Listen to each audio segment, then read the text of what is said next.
bit. We are joined on the broadcast by Ms. Maneka Gandhi. Good morning, ma'am. Thank you for speaking with us here on Times Now. Your first reaction to the big Supreme Court verdict today? It's actually a non-verdict. They have abdicated most of their responsibility that they had been very tough about in November. And what they have said is that now let anybody who wants go to High Court. We are not dealing with this matter anymore. So they have diluted what they said in November. They have not asked for the removal of any animals. And simply because when they said in November कि इधर से उठाओ, institution से उठाओ या airport से उठाओ या जो भी है, nothing was ever done because there's a very, very strong reaction to that. There are 54,000 colleges in India.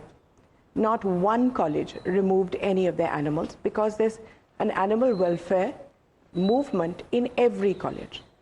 There's hospitals completely refused because they said our gates are totally open. So we cannot possibly remove animals because they'll come in again 10 minutes later.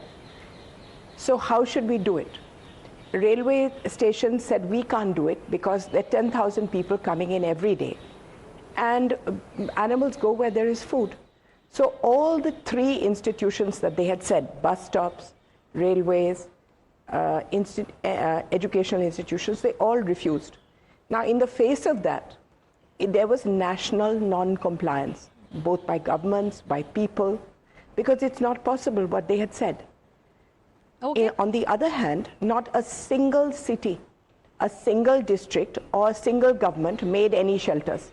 So that was also non-compliance. So in the face of this non-compliance, the government has simply, not the government, the Supreme Court has simply abdicated its responsibility and said, "Ki now go to High Court." Okay. And the matter cannot come to Supreme Court again. That's it. Okay.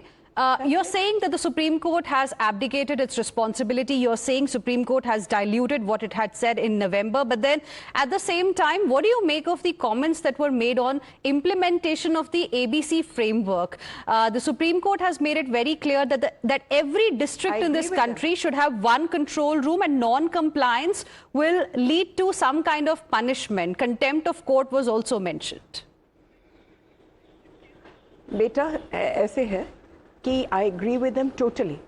And it's not just one ABC center in a district. After all, a district will have, say, 20,000 dogs in it.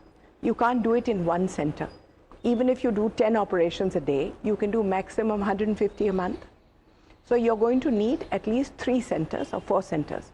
Now, while I agree with the government, I agree with the Supreme Court that ABC centers are the most important, 2 things have not happened. One is there are no NGOs. So therefore, there is a mafia that has taken over the ABC movement just for money. So the first thing that we need to do is, government needs to do, is to put a lot of money into creating and training NGOs.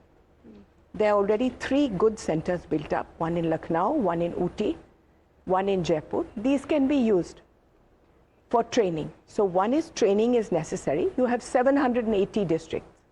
Even to set up 780 centers is going to need 780 NGOs. How many NGOs do we have that are legal at the moment? We have 16. So that capacity building has to be done by the government, and they have to put money into it. And ma'am, one last question on the observation that was made by the Supreme Court during this particular case hearing. Right to live with dignity encompasses right to move freely without apprehension of dog bites. Your comments? Beta, right to live freely also encompasses the right to not live poorly, not to live in shanty towns, to eat well. It also means that to not have poisoned water, poisoned food. It also means not to be run over by cars. 10,000 people die every day from being run over by cars.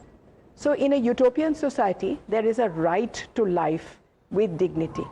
This is one of them.